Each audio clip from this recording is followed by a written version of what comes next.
build the team around them. But if you're asking me, are Anže Kopitar, Dustin Brown, and Drew Doughty the kind of players that you can completely rebuild around the same way you can with Letang, Malkin, and Crosby? I don't know. And I would argue, based on this season, they don't appear to be, right? Because the problem with this season is that it's just everybody, it's everything, it's everywhere. We saw quotes from Drew Doughty today talking about we lost, the leadership veterans, and now, the current veterans need to teach the young guys how to play like the old veterans. It's like, all right, well, that's not great. That's really not what you want to hear. I saw that quote too. You don't really see that kind of airing of inside laundry almost in a public forum. That's what Fox was talking about on Friday too. He said I just hear that they're talking about things like lack of confidence, that they've lost their lost their edge really. Like they gotta find themselves.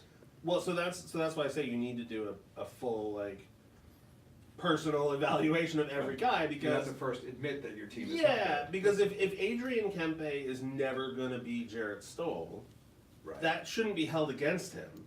But you've got to make that decision. You've got to figure it out, because if he's not, then you can't move forward expecting to have the kind of success you had with Jarrett Stoll at your 3C position. Because one of the things that made the Kings so great in 2012 and 2014, and this is a fight I have with people all the time, everybody's got a Kopitar, everybody's got a Doughty, half the teams have a Jonathan Quick, but not everybody has Jarrett Stoll as their third center. Not everybody has Alec Martinez as their third pair defenseman. That's what gives you the edge, is your depth players. That's right. Moving forward to today, everybody's got an Adrian Kempe at third. If you want to find me a team that can't put a speedy third line center out there who scores 3 goals in 60 games, come on. That's right. They all have that. And I don't say that to malign Adrian Kempe or to say it's his fault. It's just, Kopitar is always going to be Kopitar until he's not this year. But you know what I mean? You need depth and you need contribution up and down the lineup. Otherwise, you start losing the little battles, and ultimately, I don't think anybody expected all the little battles to all catch up at the same time. But it looks like that's what's happened, and that's why it appears to be this sudden, fall off a cliff, disappearing act. I think rather than being able to pinpoint it on one story, like, this player is a locker room cancer, or it's the coach, or whatever, I think it's just 4 years of ignored details, or spots not filled in, or players not properly replaced, and then one day you turn around and you're in last place. Well, and that last year they did a big flush of the front office. Yeah. Remember the I forget the name of the organization that owns the Kings, but they pretty much AG, fired. yeah. They pretty much fired everybody, and in the front office, and started over, and that did seem to have the right effect. So I'm in a tough spot here because I represent AEG at some level. You can back them all you want. We are totally into brown nosing. I think that they fired Lombardi and Sutter ultimately because Jonathan Quick got hurt. If Quick didn't get hurt that year goes totally differently, and now you don't have the narrative of one playoff win in 3 years. This team isn't this blah blah blah blah blah. And I know the players didn't like Daryl Sutter, but the previous season. Wait, back up. I didn't really know that. Oh yeah. Really? It was. Yeah. What was some of the reasons for that? He's just it was mean, man. I mean, he seems like such a bubbly guy in his interviews. And, Right. No, I mean the story that came out was that at a road trip, I think it was in Tampa Bay, they barricaded the locker room doors with trash cans so that he couldn't get in after the. Oh right. So I mean, that was pretty well known.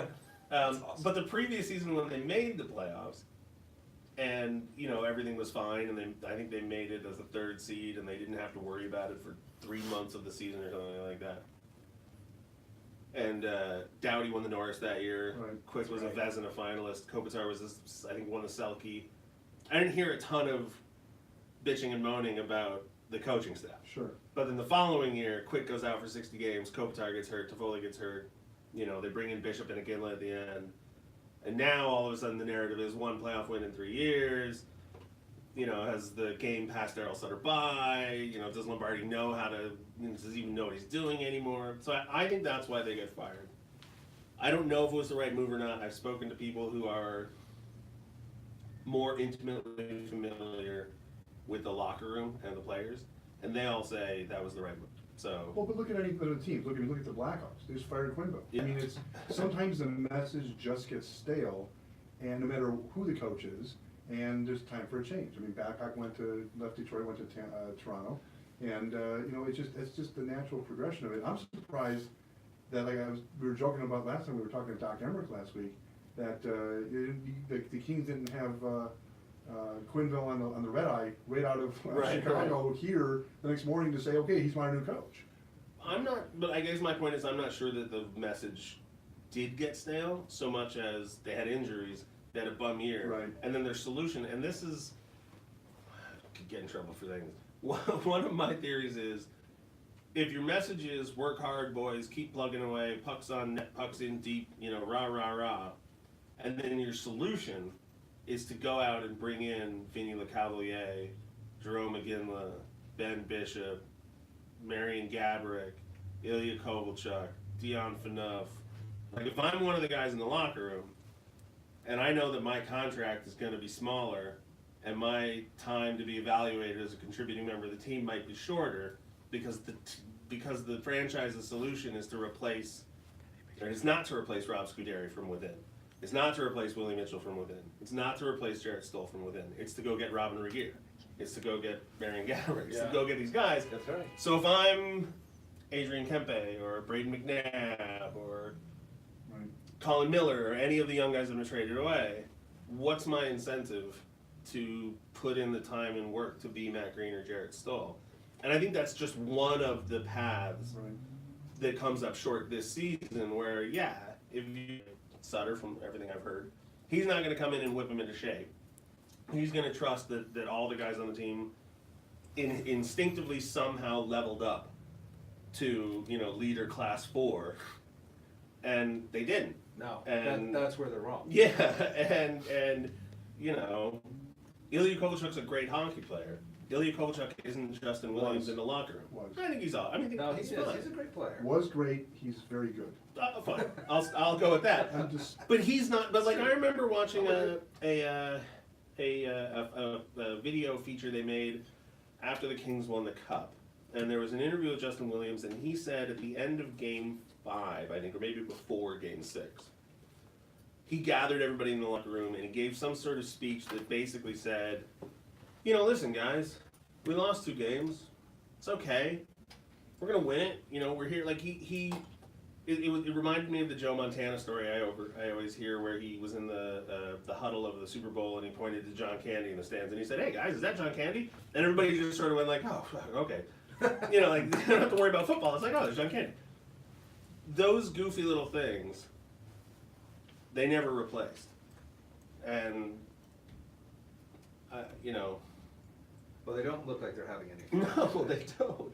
And that's got to be a big part of this game. This is a fun game, and if you're not having fun, Yeah. and that's your job, is to go out and play, because now like you're in a desperation mode, and you start, Sean Pronger always says it. Then you start squeezing the stick too tight, Right. and you start you become Trying too hard. You become sort of boxed out of your own talent, and you can't even get in touch with it to make this happen. It is a real issue, and I see that. Like last night, I couldn't even bear to watch it. I mean, it was really, really tough, and they Let me ask you a question though. awful. If you were a coach, would you rather? What would you? I'm gonna play a game with you guys real quick. Would you rather? Would you rather your team bars you from the locker room, your own team bars you from the locker room with trash cans to bar the door, or your team talks trash about you on an Uber camera and it's released in the press? I want them to bar me I want them Because you want to it in keep me private. out. That's Yeah. right. Let the stories filter, but not That's right. open comments. I mean, And I would always rather have the bad news. I want my players, if I'm the coach, to come up and be like, "Coach, listen, this is my opinion is whatever it is. Take it or leave it, but you need to know that this is what I'm seeing and what's going on." And these are professional hockey players. They have something to say. So I am definitely on the side of give me the bad news today. Do not talk behind my back. And I kind of want, if the option is the players are banding together and producing because I'm the enemy, then fine. You get Exactly. a W, all good. I mean, W's are what it's all about. Yeah, and I'd rather, because that shows at least the players are invested, one way or the other. Some solidarity amongst Yeah. the troops and Talking some winning. smack in an Uber and sort of going like, this is, Yeah. that's it, right? Like, and I mean, Ottawa already had problems, but That was not they've good. got to, no, they've got to blow everything, That was not good. blow everything up with that franchise. No, I think that was really that was hard to watch because I mean you're sitting there with and that was Duchesne and they were like some key players that were in that Uber and they were just they did not hold back and and the only thing I think that was really sort of egregious too is that they were talking amongst themselves like the Uber driver wasn't there. Yeah, And well, it wasn't the smartest thing any of them that's ever did. not the Yeah, case. but in days past, if it was a cab driver, it would have been a small story in the back of the sports page saying, oh, by the way, we heard from a cab driver that these guys said A, B, and C. Well, what, were they in Arizona? Yeah, Because I think if they were in Toronto, they would have known better. Because a cab driver in Toronto knows who they are Yeah, Arizona and has has- their ear open. But if I'm in Arizona, I'm like, Right. this guy doesn't have any idea who we are. I can say whatever I want. we have a hocky team? Yeah. No Yeah, no, disrespect to Arizona. No, Cubs. but you're right, I'm- because the I'm- air- I'm total disrespect, don't worry. but the Torontans are definitely like everybody in that Yeah. city is like ear to the ground, ear to the Or wall. like what's Detroit. going They on. wouldn't have Yeah. done that in Detroit. They No, didn't know. they know, Somebody they- would've- yeah, they know better. It's, Sure. yeah, but, listen, it's one of those situations where when the players are revolting, and it's a situation where the coach is just, again, whether it's a stale message or whether the coach has just lost the team, I think it's time for a change, so I don't have a problem with them hiring, getting rid of Sutter, but the question is, did they hire the right coach? And- So, I've thought about that. I have a lot of thoughts. I think that there wasn't a good answer in that last summer. Because at that point, you don't actually know how good the team is. Quick had been hurt, they missed the playoffs. One playoff win in 3 years, oh no. If you bring in Willie Desjardins a year ago, right, because he interviewed. Right. Let's say we have this year, let's say we have the season we're having this year last year. Right, because last year was a bit of an illusion. But let's say the magic doesn't happen last year. And now all of a sudden you're staring at this a month and a half into your new coach's tenure. What do you do? Do you fire your brand new coach? You fire your brand new general manager? Like, do you hope that somehow this coach is going to survive the next 3 years of nonsense? Like, no. You have a guy in house, you promote him, it's not flashy, it's not sexy, it's not fun. The players know him. If there's any chance of salvaging what's going on, it's that guy. And then if what happens is that it all falls apart, well, then you fire him and you go, okay, now we know. Time to, do a serious evaluation. Time to figure out what's moving forward. It was a safe move, but Right. It didn't No, help. no, Nothing's no. helping right now. And No. I do think that the conditioning of these players is different. And when we had Doc Emmerich on, was it last week he was Mhm, on? yep. And he told the story about what motivated Ovechkin on our podcast, and it was like the greatest story. I'm gonna really paraphrase it briefly here, but basically after Ovechkin's wedding, Trotz sat down with Alex Ovechkin and said, people are complaining about our team, they're complaining about the way that things are going, and they're complaining about you. But you don't have to worry, because your legacy is safe, because kids think of you, blah, blah, Right. blah, blah, blah. He said, but if you wanna get to the next level, your conditioning is gonna have to change, the way that you play the game is gonna have to change, you're gonna have to go to a different level for you. Right. We know that you liked in the back and not take, he goes, but you're gonna need to skate every skate, and Ovechkin responded and did it. Right. And literally, Trotz kind of laid it on the table for him that like, you're a superstar, that's nice, do you wanna win a cup or not? It was how I took it. And Ovechkin, made good on that conversation and then went the distance. I kinda see that with, the Kings, it's like they're phoning it in half the time, and that's it's just the kiss of death for hockey, cause you got a bunch of guys on the other side that want the cup.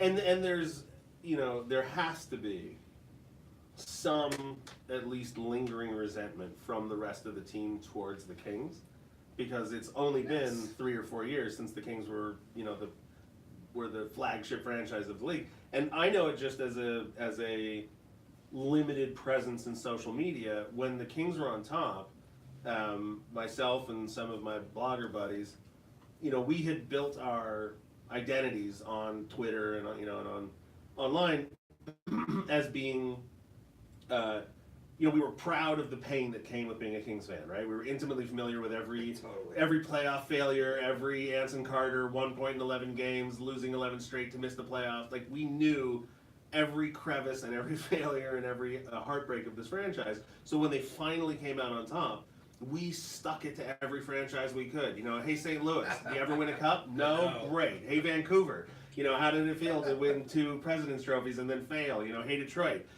congratulations on winning the cup 30 years ago, right? You know what I mean? Like, Hey, congrats on your 11 Stanley Cups. Oh, wait, yeah. Fans don't think like that. The only fans that think like that are Lakers fans and Celtics fans and Maple Leafs fans. That's true.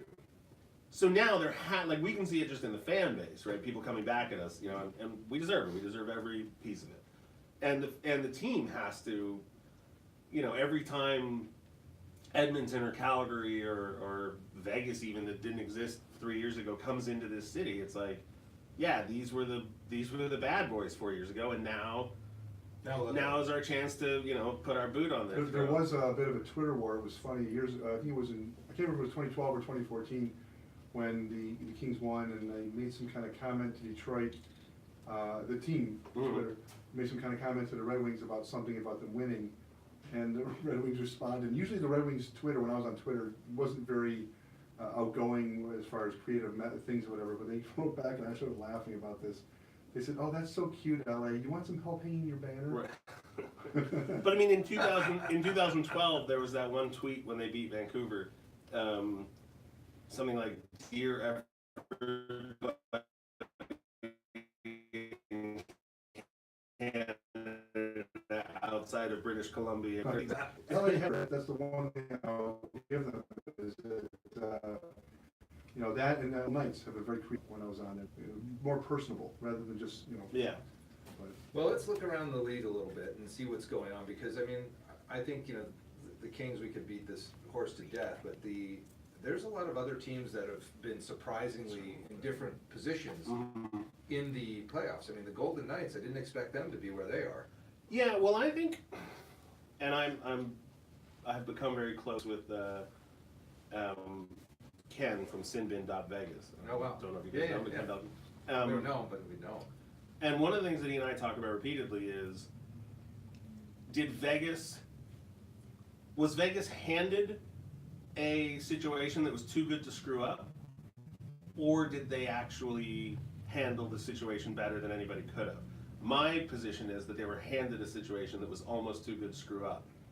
And now what we see is, whether it's the Reeves trade or the Tatar trade or bringing in Stasny or bringing in Pacioretty, they're not the Golden Misfits anymore.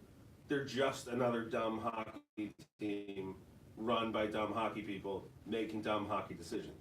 And so, are they a terrible team? No. But are they what they were last year? Stick in his mouth, and he wants that stick too. And so he barks and he drops his stick, and now he's got no sticks. That to me is the Golden Knights, right? They went, oh, I want a Stasny, I want a Pacioretty, and they barked, and now they got. If it wasn't for the Kings being below them, they'd be, they'd be the worst story in the league this year. But it's the Kings instead. But that's a great analogy, because it is true. I saw that Stasny move, and I was like, wow, they traded up here. James Neal, I think losing was going to have a emotional and social impact on the Vegas Golden Knights that's probably not going to be characterized anywhere else. But I believe that James Neal was the heart and soul captain of that team, and even though everyone was, Fleury, it's Fleury. No, it was James Neal, and they did essentially trade away their Andre Kopitar, and they brought in Stasny, but then he gets hurt right away. Like they've had some tough moments. Let me for ask you a sure. quick question. Yeah. If you had 3 moves to make, Yeah, for which you're team? GM, you're the GM of the Kings. Okay. And you're looking at your team the way it is right now, and, you know, the season goes on, you guys end up still in 7th or 8th place, fighting with the, you know, Golden Knights, whatever, for one of the top picks. What are the 3 moves you make in the offseason next year, writing off this season to get ready for next year? What are the 3 things you do? Can I make them really broad? Do it moves? in whatever way you wanna do it. All yeah. right, step 1, and for anybody listening, I do not represent the LA Kings. This is just this is just what I would do in this scenario. I like disclaimers, I always like disclaimers. Yes. I This is gonna would, be I juicy. would, I would send everybody under the age of 24 to Ontario Okay, and let Ontario have a season of all the talent, all the young talent together on a team, learning together, playing together, developing chemistry, sorting out who's the leader, who's the goofball, who's the tough guy. You know, none of this 3 games up, 3 games down, 20 games up, 20 games down. right. You're a first line center in Ontario. You're a 4th line plug. It's like the move, maybe not even easily tradable contract, but like I would make a bunch of moves like they just made with Pearson. Bring in who have 1 year left on their contract, who are going to give you a product that isn't an embarrassment on the ice. You know, I expect Carl Hagelin to kill penalties and skate fast. It's good enough. And he's gonna do that, Yeah. for sure. And then I would take Doughty, Kopitar, Brown, Quick, Carter, and like I said, I would, you know, Adam Oates is a fine move to bring in as a consultant, but I would also bring in a sports psychologist and just say, okay. Like in the movie The Natural, Yeah. winning, or say losing is a disease. But I mean, That was the whole thing. Doughty's the guy, like the quote that always gets, you know, attributed to Doughty. Core has 2 guys, one of whom says, I hate losing more than I hate winning. And the other guy says, if we're all pretty good, none of us has to be the star. Yeah, you're right. That's, Conflicting. yes. Who's leading the room? Who's figuring it out? And then you got to find a coach. Doesn't have to be, you know, if it's a player's coach, fine, it's a player's coach. If it's a fine, then it's a disciplinarian. You've got to source a disappointing NHL Yeah, player that used to have a ton of potential. yeah, it happens fast.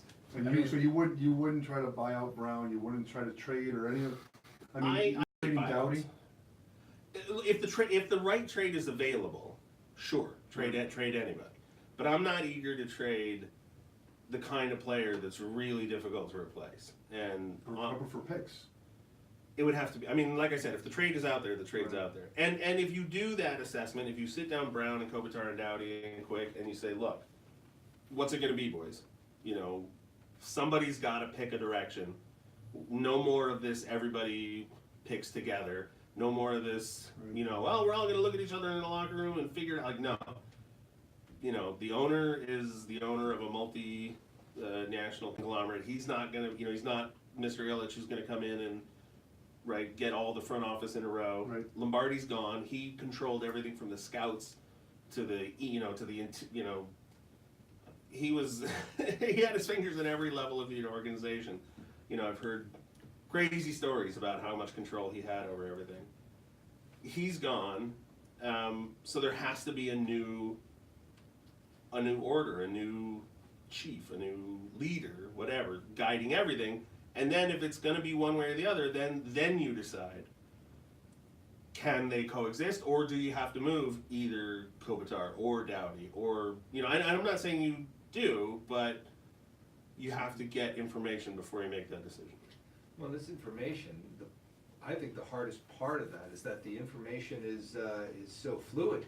And Yeah. these things that we're talking about how you create, you know, the winning team and the winning combination and getting chemistry, and that was another Jim Fox point that we said is, you know, you can't manufacture chemistry. Right. Lightning in a bottle, that's as simple as it It is. is, and at the same time though, as he also put it out there, as he said, you can also pick people that you believe are of like mind and will blend together and will mix and will make things happen, which, you know, again, you see on these teams that have won the cup in the past few years, the chemistry's been amazing. I mean, you know, and this to talk about Sidney Crosby as one of the top players in the league, but I think he is because he elevates the players around him.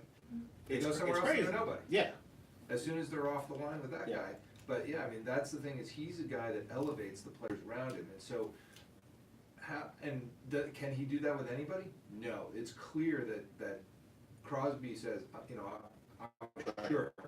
I don't imagine how this goes, but I'm sure he says, I want this guy and this guy on my line. He tries them out, and then if it works, then he goes out there and he says, just be at this post, kid. Yeah. They're standing there, and the puck winds up on their stick.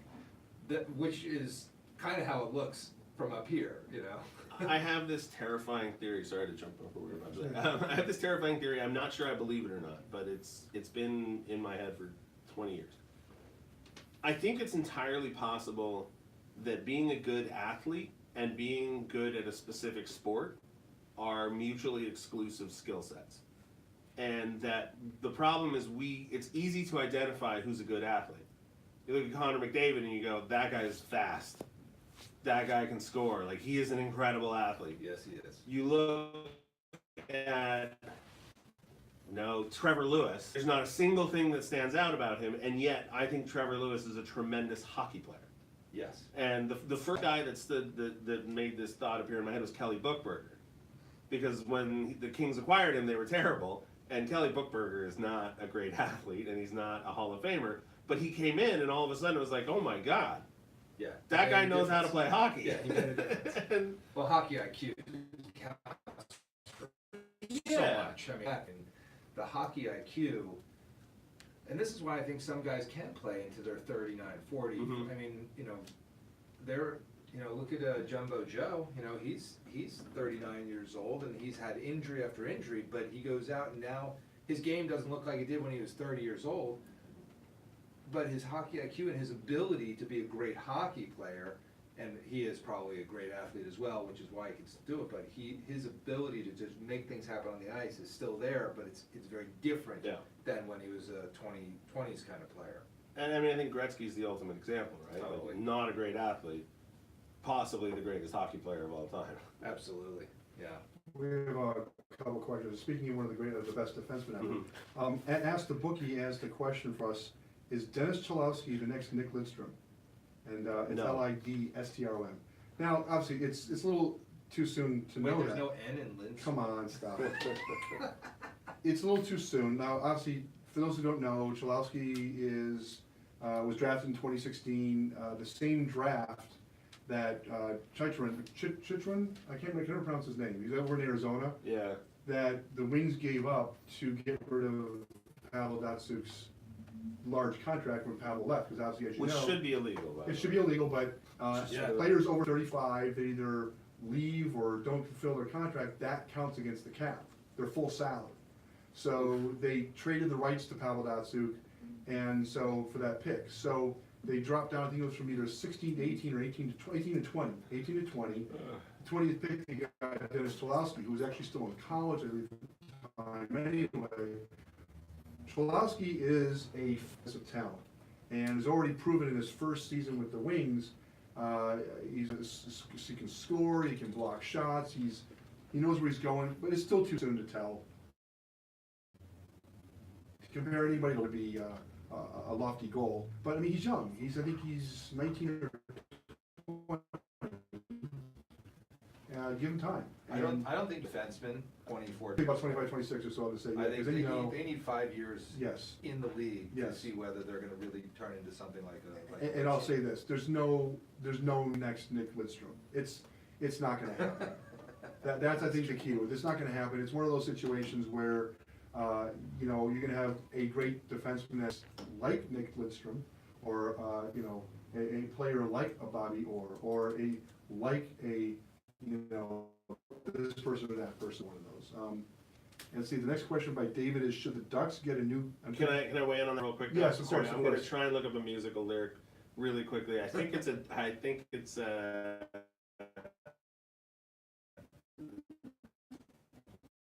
there's a song called The Next Bob Dylan. and us singing in a bad Bob Dylan impression. This person was the next Bob Dylan, that person was the next Bob Dylan, and the last lyric is, but remember, Bob Dylan was the next Woody Guthrie. Right. And so what you said was perfect. There is no next Nick Lidstrom. That guy might be the first Chalowski or Right, whatever. right. So anyway, that's Yeah, no, I like, that's very well put, very well Yeah. put. Next one is from David, should the Ducks, I think you've underlined the word Ducks, so I wouldn't have known what that was. So make it stand out. Thank you. Should the For Ducks initial get a new head coach? Jay, since you live in Orange County and you're more of the Ducks fan, they're their 14th favorite team, I think. or 14th, 12th, or yes. 5th favorite team, I can't remember tell. What do you, Probably the fourth favorite. 4th favorite, okay. What do you think? What do you guys think? I don't think they should get a new head coach. I think that they have a great head coach. I think they've got injuries, they've got some new players. I think that they should stick with what they're doing, and it's not a coaching issue. They're playing a good system, they're solid, but they're getting, they have some issues that I think go back to also that their core players are aging. You know, they have Ryan Kessler, who I don't think will ever be the same. I mean, his hip is. Let's hope. I don't think he will. I mean, I think he's got to learn his hockey IQ to do something different, because he can't move. It's really interesting to watch that on the ice. But I think their coach is not the problem. What do you think? I mean, it was a weird decision to bring Carlisle back in the first place. Yeah, it was. So I don't know. I honestly have no idea. Like, if you fire him, who do you bring in?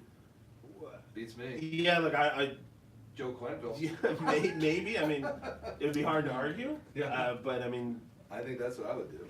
I honestly don't know. Carlisle is, he's a solid coach. He gets them to the playoffs all the time. I mean, you can't argue with that.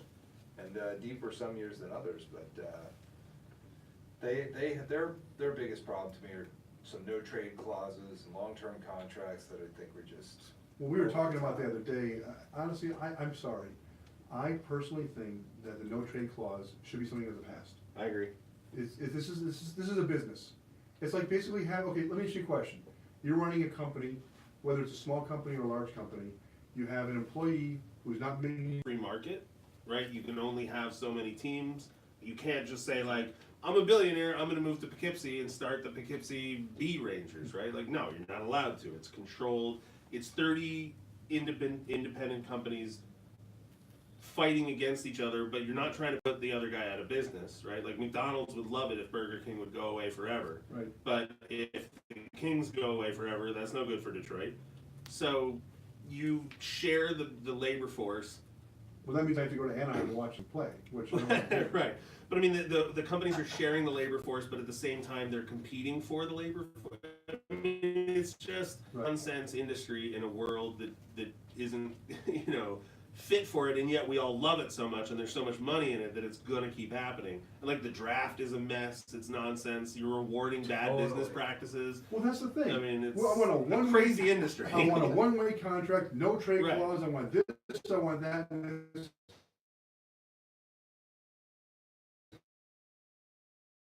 Well, wait a minute. If an owner or a general manager is trying to run a team and is trying to get the best they possibly can out of the team, whether it's ultimately for the profits for the owner, or doing well. Like, everybody, or maybe it wasn't Sundin, it was the No, they love defenseman. Sundin. It's Fanoof.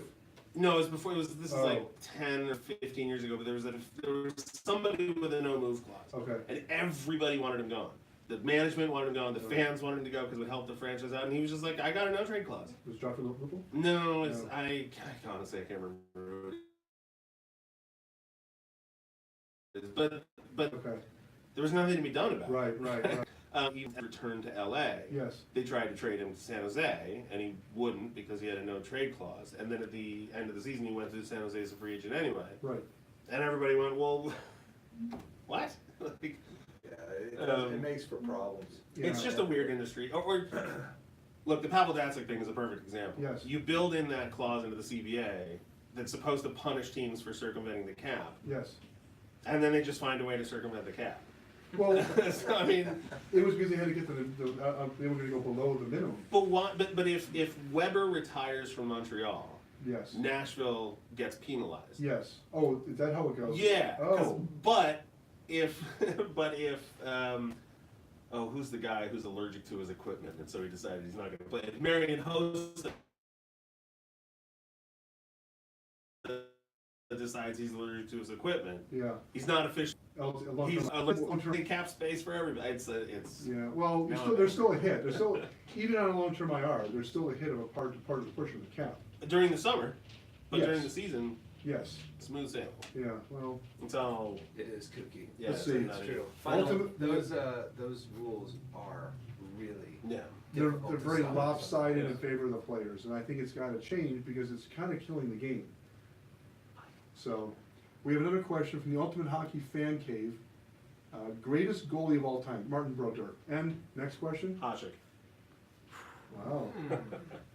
I was gonna say. I'm not gonna, yeah, but I'm not gonna argue with you on that necessarily. The guy. I'll listen. I've never been more terrified of an athlete than Hasek. At his He peak, was that good. He- He really was. and the most annoying part of it for me was after about 15 minutes of a game, he wasn't the one beating you anymore. You were the one beating yourself. I can't tell you how many guys I'd see on a breakaway or a 2-on-1 and it's getting net, and they pass up an empty net goal because they're convinced that he's going to do some ridiculous slinky move, and so they just hate on, they ring it off the post. Yeah, it's just to me. That's how you know he's the best. Is he doesn't even have to be playing that well. You're just, you're just in their you're head. ruined. Yeah. I won't argue with you. I still think that. I like that. I like that. Statistically, it was Brodeur though. I think isn't he the most winning Most Yeah. wins, but still. by a lot? But Hasek was incredible. But had Hasek been drafted by New Jersey and Brodeur been drafted by Chicago, I'm not sure that their careers aren't totally. That's true. Anyway. No, that's a good point. It's also, you always go back to the, Gretzky or Lemieux is the greatest player of all. Gordie Howe. You think My dad Gordie would Howe? say Bobby Orr, but what do you? Bobby Orr. I mean, it's a hard call, greatest player of all time, how do you measure that? But I think, again, I always like to look at the players that elevate the people around them. It's not Patrick Waugh. It's not Patrick Waugh. No. Yeah. And it's available on all the podcasts. Every everywhere. app, Stitcher, iTunes, Spotify, et cetera, et cetera. Now, you record them right after the game. When do you put it up? Is it the next morning or what? Usually it's the next morning. I'm not gonna lie, I could probably have to, Right. but No need to. though. yeah, Everybody's or already- sometimes I try and decide like, oh, I want to pick just the perfect song, and then 4 hours later I'm watching cat videos on YouTube, and I realize like, oh, I should probably sleep at some point tonight. But yeah, generally speaking, the following morning. Yeah, they're really great, and Thank you. I enjoy the commentary. It'd be better if we had some positive commentary. So let's Yeah. hope things change. But you can subscribe and all this, but I also want to, if I could, plug LAKings.com/podcast. If for whatever reason you don't want to subscribe, if you hate having things done for you by robots, Yeah. you can go to LAKings.com/podcast, and it'll have the last 100 episodes in Oh, wow. chronological order. So. Yeah, they're great, and you really have great insight into Thank the team. So we'll keep listening, and again, thanks for coming in. Hopefully, the next time we have you on, we'll have some good news to talk about. I look forward to it. All right, thanks again, Jesse.